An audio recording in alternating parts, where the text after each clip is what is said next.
ကဲညီကိုမလေးအားလုံးပဲမင်္ဂလာပါဗျာဒီဗီဒီယိုလေးကတော့ကျွန်တော်တို့ကြောက်စိမ်းဖျားသွားတော့ကကြောက်စိမ်းဖျားမှာရှိတဲ့ဒီခြေဟောင်းပြတိုက်ပုံစံမျိုးပေါ့နော်ခြေဟောင်းဒီဘေးရင်တွေတုံးခဲ့တဲ့ဓာတ်တွေတခြားပစ္စည်းတွေနော်အားရွေးဗျဒီထဲမှာကျွန်တော်ဗီဒီယိုရိုက်တဲ့ထဲမှာတော့မစုံဘူးဒီထိုင်းနိုင်ငံရဲ့ကြောက်စိမ်းဖျားသွားဖူးဖြစ်တယ်ဆိုရင်တော့အဲ့ဒီအောက်ထပ်မှာရှိတဲ့ဒီလိုမျိုးပြတိုက်တွေမှာတွားကြည့်ကြည့်ပါအများကြီးပဲဗျကျွန်တော်နားလဲတာတွေရောနားမလဲတာတွေရောအစုံရှိတယ်နော်တွားကြည့်ကြည့်ပါနော်ဒီဗီဒီယိုထဲမှာတော့မစုံဘူးကျွန်တော်ရိုက်ပြထားတာခဏလေးပဲဆိုတော့လေအများကြီးပဲဗျအများတော့အများကြီးပဲဖျားဆင်းတူတော်တွေတခြားဒီဂျိုးမတွေဥလိုပုံစံမျိုးတွေလည်းအများကြီးပဲဒီခြေအောင်ပစ္စည်းကြောက်စိမ်းတွေပေါ့နော်အစုံပဲဗျအများကြီးပဲနော်တွားရောက်ဖူးဖြစ်တယ်ဆိုရင်တော့လေးလာကြည့်ပါနော်ညီကောင်မတွေဖိုးဝါးတွေကုန်းအိတ်လေးပေါ့နော်ကွန်သေးလေးတော့ပါကွန်ညက်ဒီကွန်ထောင်းတဲ့ဟာလေးပေါ့နော်ဒီမှာဒီပုံစံလေးကွန်ထောင်းတဲ့ဟာလေးကွန်ညက်ဒီသူတို့ထုံးမှုဖြစ်မှာထုံးတို့ထိုင်နေဟုတ်ရင်တော့ထိုင်နေကွန်စားတယ်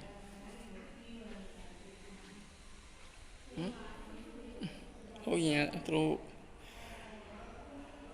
အသုံးပြုခဲ့တဲ့ခြေအောင်ဖုံးလေးအစရှိတယ်ပေါ့နော်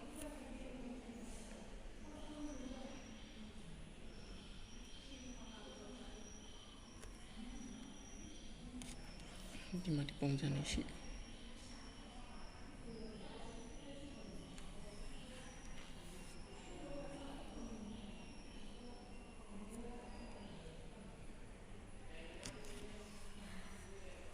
မလည်းအများကြီးပဲ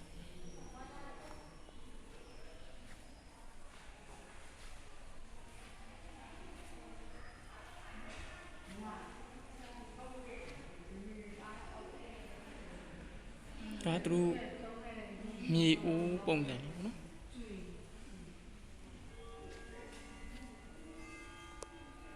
အစုံပဲ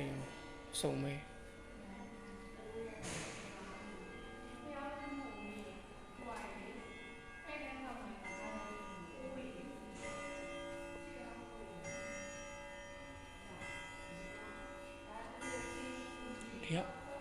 4 နာရီရှိပြီပေါ့နော်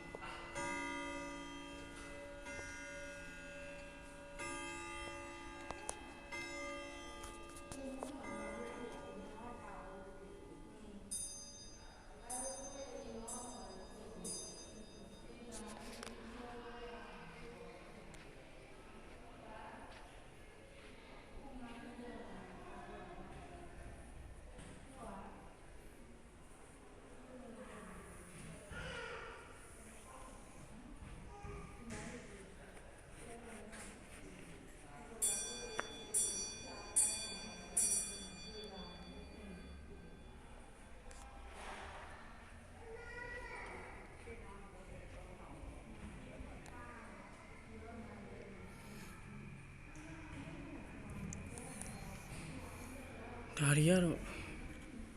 ဘာလဲတော့မသိဘူးဟောရှင်းတော့ထိုင်းဒီစာအုပ်တွေကဒီလိုမျိုးထည့်လာဗျဒီလိုမျိုးဗျမကြည့်ဘာနဲ့ဆိုတော့ဝါအတွင်းသားနဲ့သူတို့ရေးထားတဲ့ပုံစံ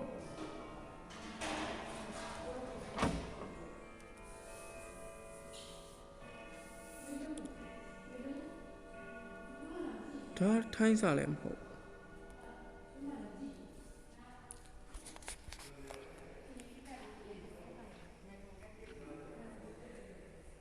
ဒီမှာရှင်းတော့ပစ္စည်း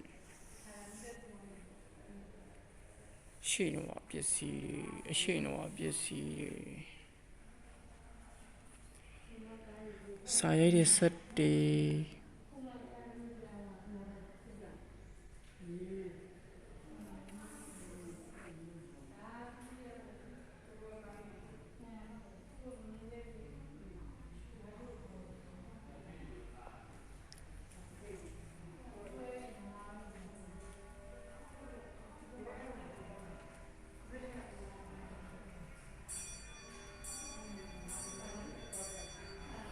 ဒီမှာသူတို့ဟိုဒီလှေတွေ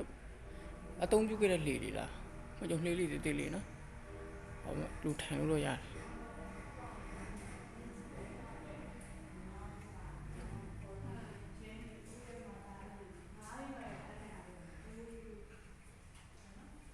ဒါပါလေအဆုံးပဲ